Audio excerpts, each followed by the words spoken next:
रहीम। इस लेक्चर में हम कुछ और कॉन्सेप्ट्स स्टडी करेंगे जो हमें हेल्प करेंगे in understanding the inorganic chemistry. So polarisation power and polarizability से स्टार्ट करते हैं। Now what is the concept of polarization power? Polarization power is the ability to polarize others, यानी किसी दूसरे एटम या आयन को पोलराइज करने की पावर को कहते हैं polarization power. And polarizability is ability to get polarized. Polarize होने की एबिलिटी को हम कहते हैं पोलराइजेबिलिटी। नाउ पोलराइजेशन पावर हम यूजुअली यूज़ करते हैं for positive ions and polarizability की टर्म हम यूज़ करते हैं फॉर नेगेटिव आयन। नाउ इसकी डिटेल में जाते हैं। नाउ हमें पता है कि पॉजिटिव आयन का यूजुअली साइज़ क्या होता है, छोटा, और नेगेटिव आयन का साइज़ यूजुअली क्या होता है, लार्ज। तो जब एक पॉजिटिव आयन नेगेटिव आयन के करीब आएगा तो what will happen? Positive ion की चूँकि अपनी इलेक्ट्रॉन डेंसिटी इतनी ज़्यादा स्प्रेड नहीं है, छोटी है, तो पॉजिटिव आयन की अपनी इलेक्ट्रॉन डेंसिटी डिस्टर्ब नहीं होगी। जबकि ये नेगेटिव आयन के करीब आएगा तो नेगेटिव आयन का इलेक्ट्रॉन क्लाउड काफ़ी लार्ज है, तो ये नेगेटिव आयन के इलेक्ट्रॉन क्लाउड को अपनी तरफ अट्रैक्ट करेगा और इसके अंदर पोल्स क्रिएट कर देगा। तो हमारे पास ये नेगेटिव आयन को क्या करेगा, पोलराइज करेगा। तो पॉजिटिव आयन दूसरे को पोलराइज कर रहा है, इसकी इस एबिलिटी को हम कहते हैं पोलराइजेशन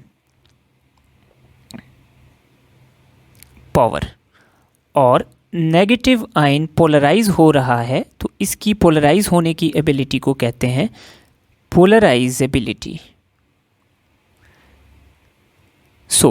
जिस सब्सटेंस का इलेक्ट्रॉन क्लाउड बड़ा होगा, उसका इलेक्ट्रॉन क्लाउड डिस्टर्ब होगा, पोलराइज होगा, उसके लिए हम टर्म यूज़ करेंगे polarisability, which is usually used for negative ions. और जिसका इलेक्ट्रॉन क्लाउड छोटा होगा, चार्ज डेंसिटी ज़्यादा होगी, उसका इलेक्ट्रॉन क्लाउड खुद डिस्टर्ब नहीं होगा बल्कि दूसरे के इलेक्ट्रॉन क्लाउड को डिस्टर्ब करेगा, तो उसको हम कहते हैं polarization power, which is usually used for positive ions. So this is the concept of polarization power and polarizability. Now let's see कि ये किस ट्रेंड को फॉलो करते हैं। मैं ले लेता हूँ ग्रुप 1 से lithium, sodium and potassium, and period 2 से मैं लेता हूँ लिथियम के बाद बेरिलियम, बेरिलियम के बाद boron. Now lithium forms 1+ ion, sodium forms 1+ ion, potassium forms 1+ ion, beryllium बनाता है 2+ आयन और बोरॉन बनाता है 3+ आयन। अब देखते हैं कि पोलराइजेशन पावर का ट्रेंड कैसे चेंज होता है। So now keep in mind कि पोलराइजेशन पावर डिपेंड करती है चार्ज डेंसिटी पे। चार्ज डेंसिटी क्या है, let's see. So polarisation power depends on charge density. So जितना ज़्यादा पॉजिटिव चार्ज होगा और जितना छोटा साइज़ होगा उतनी पोलराइजेशन पावर क्या होगी, ज़्यादा होगी। इसको हम स्टडी करते हैं ट्रेंड में। नाउ जैसे जैसे हम एक ग्रुप में नीचे जाते हैं तो चार्ज रिमेन्स कांस्टेंट, चार्ज रहेगा कांस्टेंट, लेकिन साइज़ क्या होगा, इंक्रीज़। तो साइज़ इंक्रीज़ होने की वजह से डाउन द ग्रुप हमारे पास पोलराइजेशन पावर जो है वो क्या होगी, it will get decreased. So first group में लिथियम की पोलराइजेशन पावर सबसे ज़्यादा होगी। नाउ अगर हम along द पीरियड ट्रैवल करते हैं, जिस तरह लिथियम से बोरॉन, बेरिलियम और बेरिलियम से बोरॉन, तो हमारे पास सबसे पहले एक तो चार्ज की वैल्यू भी इंक्रीज़ कर रही है।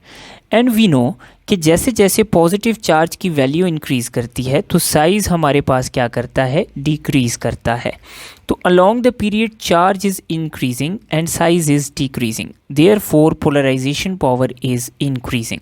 तो along the period हमारे पास polarization power जो है वो क्या करेगी, increase करेगी। So this is the general trend.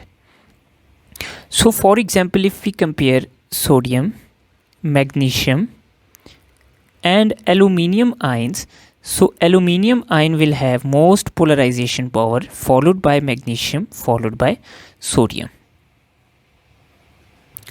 Now let's see the trend of polarizability. Polarizability हम लेते हैं negative ions के लिए. So let's see the major negative ions. Down the group हम लेते हैं fluorine, chlorine and bromine. और along the period हम ले लेते हैं fluorine के साथ oxygen और उसके साथ nitrogen. Now let's see कि हमारे पास कैसे trend change होगा polarizability का. So first of all we know that polarizability किस पे डिपेंड करती है. Polarizability जितना बड़ा साइज होगा और जितना बड़ा चार्ज होगा, यानी जितना ज़्यादा नेगेटिव चार्ज होगा उतना बड़ा आयन का साइज होगा.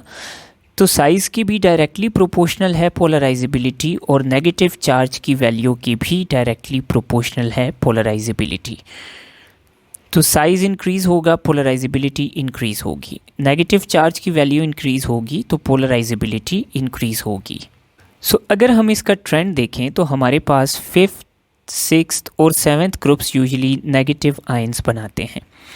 तो हमारे पास 7th ग्रुप का चार्ज है -1, 6th ग्रुप का चार्ज है -2 एंड 5th ग्रुप का चार्ज है -3. तो इसका मतलब है कि 5th ग्रुप के आयंस सबसे बड़े भी हैं और इनके ऊपर चार्ज भी सबसे ज़्यादा है.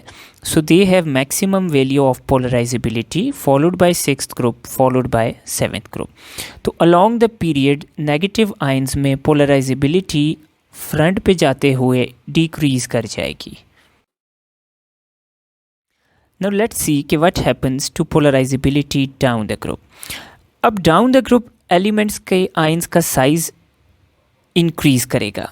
So size will increase जबकि charge will remain the same.